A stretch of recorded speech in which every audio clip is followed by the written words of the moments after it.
Thank you for joining us for another episode of Today in Chess. I'm your host, Sharon Carpenter. Last month, we focused on the revival of chess in the US. We reviewed 2023's international competitions and explored how Americans are making an impact in chess all over the world. It seems as if it's always been a part of our lives, a game you can play at any age with your family, friends, even strangers. It's a universal language that breaks down barriers. But where did it come from? Our program today focuses on the story of chess.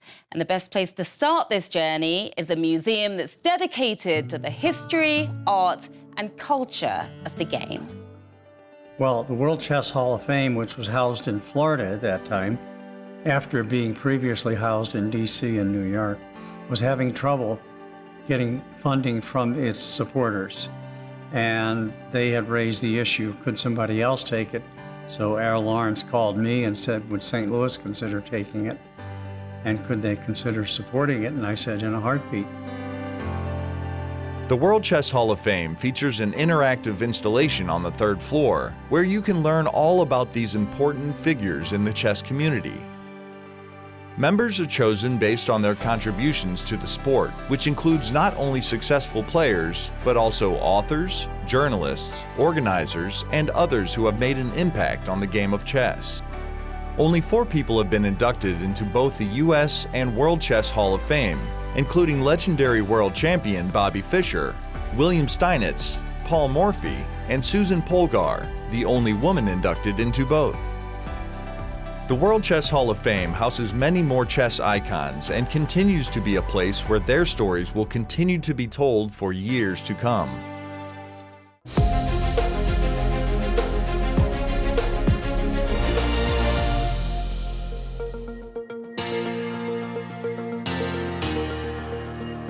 Well, the obvious advice is that they should play a lot and they should welcome the opportunity to play against stronger opposition, slightly stronger opposition. But also, I think it's important for players to get a sense of chess culture and history and learn about strategy from the great players of the past, because that's the one thing that they don't really do much in the 21st century. Now everything's all about the computers and tactics puzzles. And that's one of the things I try to do, and I write a lot of books, and I really try to show people the way that we learned in the old days still, I think, is valuable. Beliefs, motivation, and basically self-pushing, Belief, it's like, one of my methods in chess, which I believe it's true, I call it backtrack methods, backtrack thinking. Whenever you want to make your next move, don't just look for your next move. You look for the whole picture. And whenever you realize what could you get, and then from there, you ask yourself a question, what would you do to get there?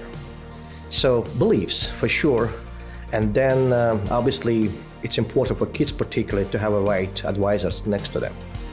It's combination of being a good parent to support kid. Particularly, I have seen many cases when parents do not support kids, and that's another problems. Whenever the parent, kid, and coach, whoever guides him through, on the same page, they're gonna reach their goal for sure. These days, people are often looking at computers, which are helpful, but it's still, I think, helpful to look at the games of the various world champions throughout the years, different styles there, which is something that was focused on before they had computers, but now there's much greater emphasis on computers, which are helpful, but I think newer talents coming up should spend more time with the classical games as well. Well, I think the most important thing about improving at chess, if they're getting serious about chess, is to actually do it more than once a week, to actually focus on this as something you would do if you're learning a foreign language, or anything else, fencing, swimming, sports. More than, I would say, 2 times a week is something that's necessary to really start to improve and see the improvement quickly. When I asked my coach, old coach, how many hours a day I studied with him, he told me 10 a week. And I was like, really? Like, it was 10 hours a week for years. I'm like, oh, okay. I had no recollection of that, but it takes time takes time to get good at chess, but it's worth it because it stays with you your whole life. These senior players have spent their lives playing chess and competing for titles. Their incredible achievements have them revered across the world. One thing's for sure, you're never too old for chess. Chess is a game for every generation. Now, esteemed Grandmaster Akobian continues his lesson for players just beginning their journey. Hi everyone, in this lesson I'm going to show you how to castle, and there are two ways to castle kingside and castle queenside. First, we're going to do the castle kingside. First thing you need to do, you need to make sure your pieces are developed. So the knight normally is on g1, it needs to be developed, and the bishop on f1. So these two squares needs to be clear. And then you will move the king 2 squares, and rook will come right behind it. So that's called kingside castling. There are a couple of rules about castling here. If you move the king before castling and then go back to the original square, you cannot castle. Then you lose the privileges of castling. Same thing with the rook. If you move this rook and go back to the original square, you cannot castle to this side of the board. However, you still have the option to castle to the queen side. Now I'm going to show you the castle queen side, which is also referred as long castle. So same thing, you play 2 squares with the king, and then rook comes right behind it. The reason it's called a long castle because you have 2 empty squares on this side of the board when you castle, opposed to the king side where you have only 1 square on h1. And once again, you have to have your pieces developed here. In this case, actually, you have to have 3 pieces developed in order to castle: the knight, the bishop, and a queen. So it's more rare to castle to the queen side than the king side. So once again, you will play 1-2 with the king, and rook comes right behind it. That will be the queen side castling. And the reason we want to castle is because it will keep your king safe, because you'll be protected by the pawns and you'll have more pieces normally. And the other very important reason is you always want to connect your both rooks. So this is very important, because if the king is in the middle of the board, the rooks are not connected. So they're not going to be very effective at all here. So that's one of the main reasons, is safety of the king when you castle, and idea is to after castle you have your rooks connected. So, and they're going to be much more effective this way. So castling is very important part of the game, and normally you want to castle within the first 10 moves of a chess game. Hope you enjoyed this lesson, and we'll see you next time.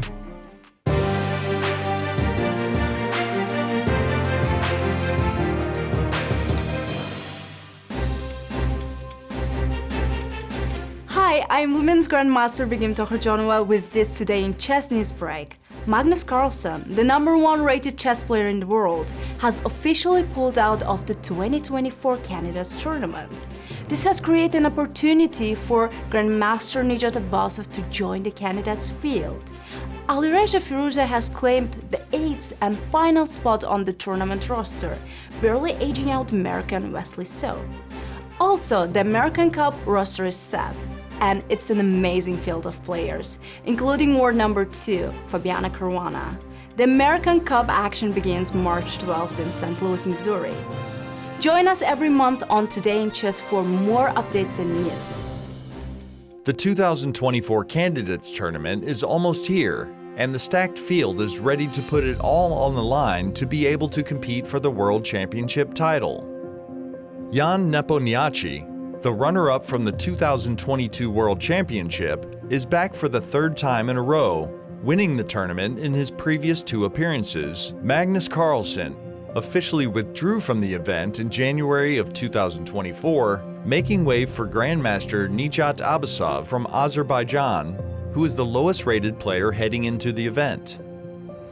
Young Indian Grandmaster Ramesh Babu Pragagnanda has taken the chess world by storm as his rise in the chess rankings just continues to ascend. He qualified for the event by finishing 2nd behind Carlsen in the 2023 Chess World Cup. 2023 FIDE Grand Swiss winner Vidit Gudrathi, Indian Grandmaster ranking within the top 15 in the world, won 7 games out of 11 to win the event and earn his spot in this year's Candidates Tournament. Another Indian Grandmaster joins the field, Gukesh D, runner-up in the 2023 FIDE circuit, qualified at the young age of 17 years old. In September of 2023, Gukesh officially surpassed legendary Indian Grandmaster Vishwanathan Anand as the top-ranked Indian chess player, a position Anand held for 37 years. France #1, Alireza Firouzja makes his second straight candidates tournament and is looking to improve upon his 2022 performance, qualifying for the event as the highest-rated remaining player in the January 2024 ratings. Our first American in the event, fan-favorite chess streamer, Grandmaster Hikaru Nakamura is back for his second straight candidates appearance and third overall. Nakamura fell just short in 2022, finishing tied for third after losing in the final round to eventual runner-up and current world champion Ding Liren. American favorite and St. Louis local Fabiano Caruana had an exceptional 2023, winning numerous tournaments and events. Caruana qualified through his third-place finish in the World Cup, but managed to top the FIDE circuit with over a 30-point cushion. Caruana has qualified for 4 straight candidates tournaments dating back to 2016. Caruana is looking to carry his momentum from 2023 into 2024 and get back into the World Championship to become the only second American to achieve that title after the legendary Bobby Fischer. The 2024 Candidates Tournament begins in April with a stacked field of competitors looking to challenge current world champion Ding Liren for the chance to become the new world chess champion. There's a lot going on in the world of chess, but nothing is bigger than the upcoming Candidates Tournament. Chess is truly an international phenomenon. The game spans centuries, but where did it really begin? There are legends and stories that have been told throughout time. With the help of the World Chess Hall of Fame and Museum, we'll explore some of the history and the cultures that have impacted its evolution. Since chess's creation, people of different regions have transformed the pieces to reflect their own cultures and history. While the pieces originally reflected units in the Indian military, replete with chariots, cavalry, elephants, and military advisors, European chess set creators later included pieces like bishops and queens, reflective of their own political structures. In 1849, the Staunton-style chess set was introduced to the public. Though it has since become the standard set for tournament play around the world, people still create sets with unique imagery. Some are meant more for display rather than for play, and their appearances draw from stories, history, or local artistic traditions. 1972 was the year of the legendary World Chess Championship between Bobby Fischer and Boris Spassky. These chess pieces bear witness to one of the most important games in the most famous World Chess Championship match, Bobby Fischer's Game 3 defeat of reigning World Chess Champion Boris Spassky. Had Fischer, trailing 0-2, lost Game 3 of the World Chess Championship, it is speculated that he may have quit the match entirely.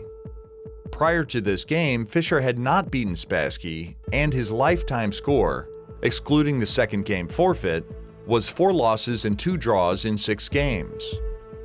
Fischer used an unconventional strategy that worked, and he ultimately won the game, turning the tide of the 1972 match. The pieces are set to display a position from the third game of the match, when Fischer played this surprising move. The set is paired with a board signed by Bobby Fischer and Boris Spassky, which was made for the 1972 World Chess Championship match, but not used in the event. This exquisite set is a supersized version of the set that Frank Camarata created for the 2013 Singfield Cup. The king in this set is over double the height of the one in the Singfield Cup set, which is also on view in this gallery. This oversized set is one of only 2 that exist. The other is a gift from Camarado to Rex Singfield, the founder of the St. Louis Chess Club and the World Chess Hall of Fame. One of the finest pieces in the collection of the World Chess Hall of Fame, this chess set is a part of a centuries-long tradition of intricate Hungarian metal and enamel work. Made of sterling silver and copper and adorned by jade, amethyst, and natural pearls, the chess set depicts two warring armies, but is intended for display as a work of art rather than play. On the corners of the board, warriors holding spears stand at the ready. The sides of the board includes enamelwork images of battles and coats of arms. Special care has even been taken to the storage space within the board box. Metal chains cradle each of the pieces. Chess sets and pieces have been a unique medium for art, history, and culture surrounding the game, and they will continue to illustrate chess and its roots for years to come.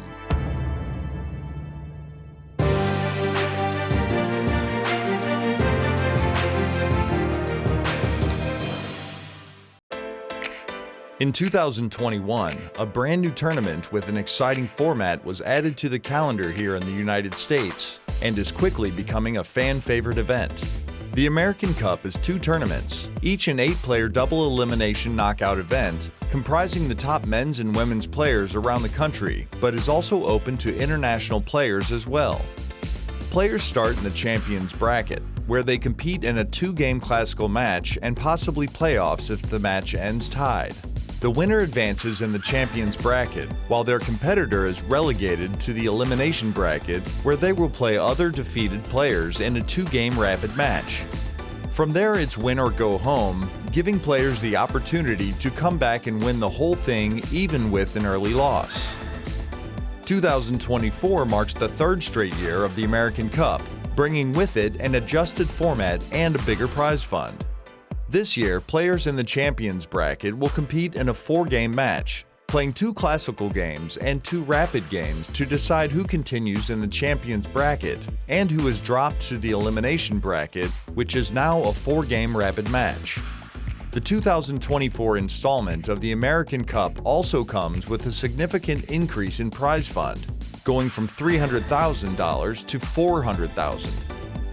The American Cup returns March 12th with the tournament's first ever men's champion, Fabiano Caruana, headlining Group A, and 2-time women's champion Irina Krush headlining Group B. Both will be challenged by the other strong competitors looking to claim their first ever title. The American Cup is quickly becoming a tournament where anything can happen, and it's an event both players and fans alike don't want to miss.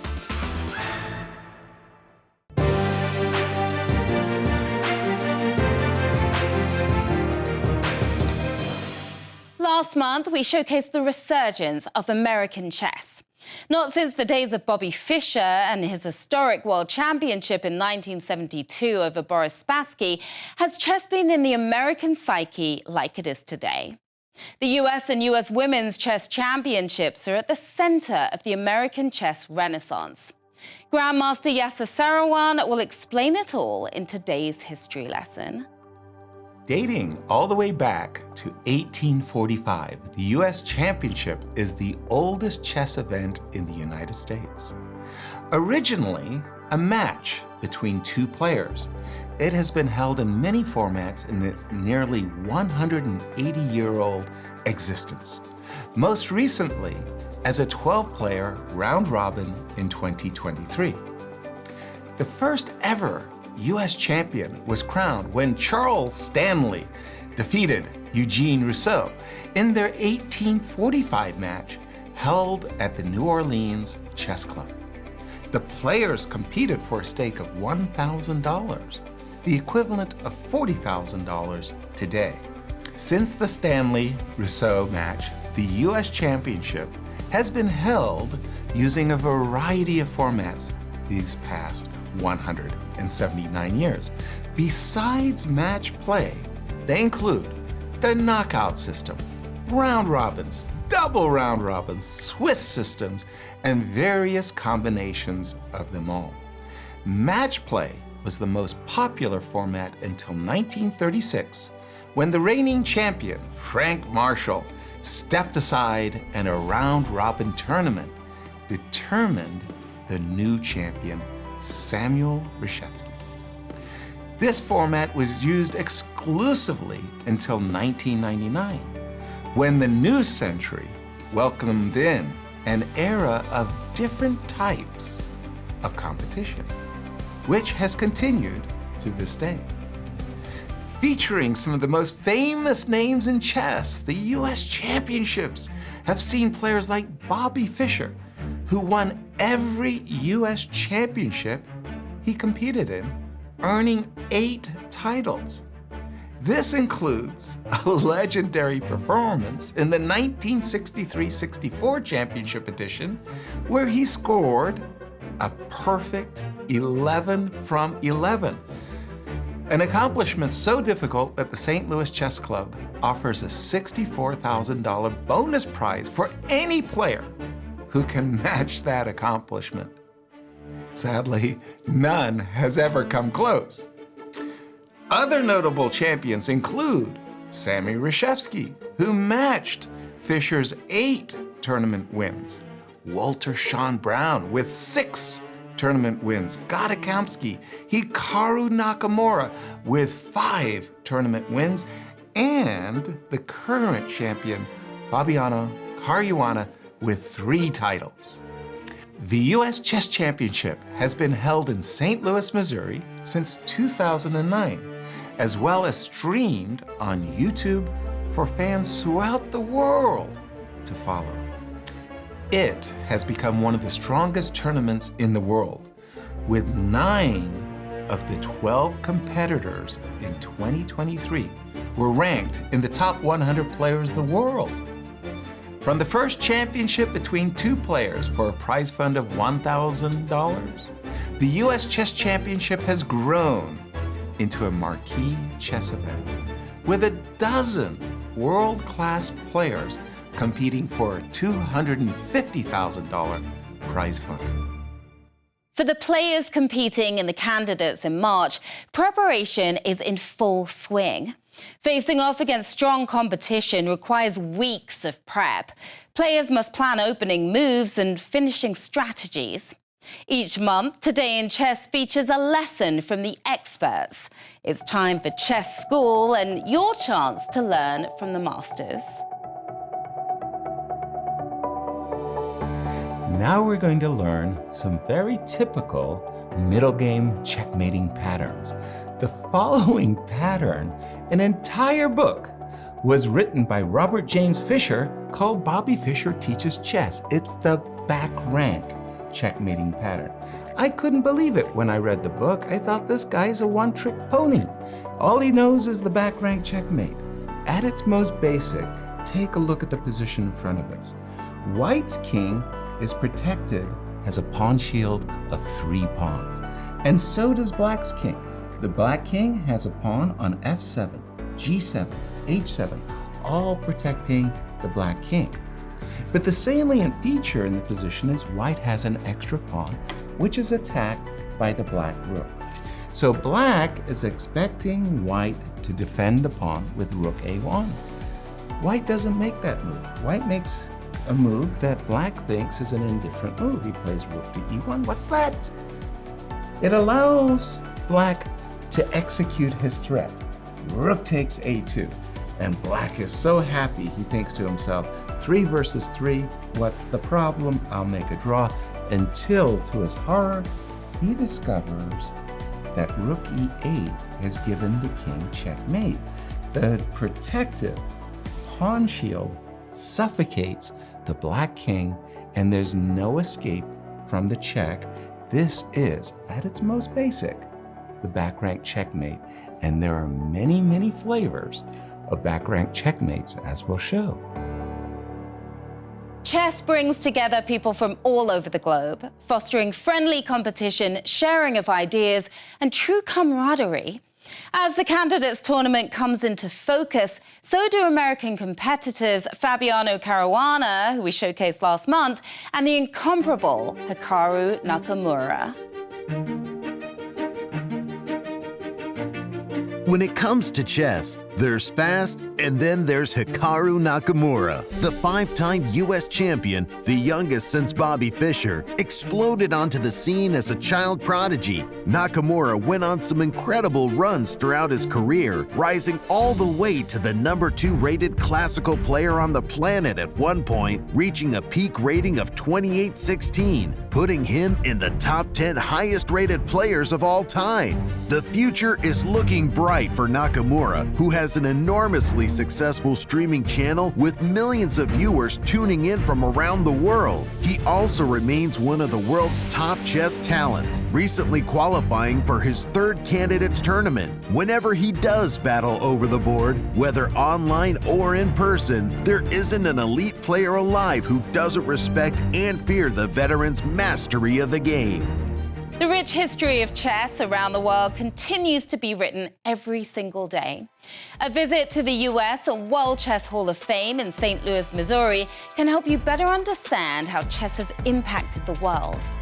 This year of chess is just beginning, and we'll be there with you along for the thrilling ride. Thanks for watching, and see you next time on Today in Chess.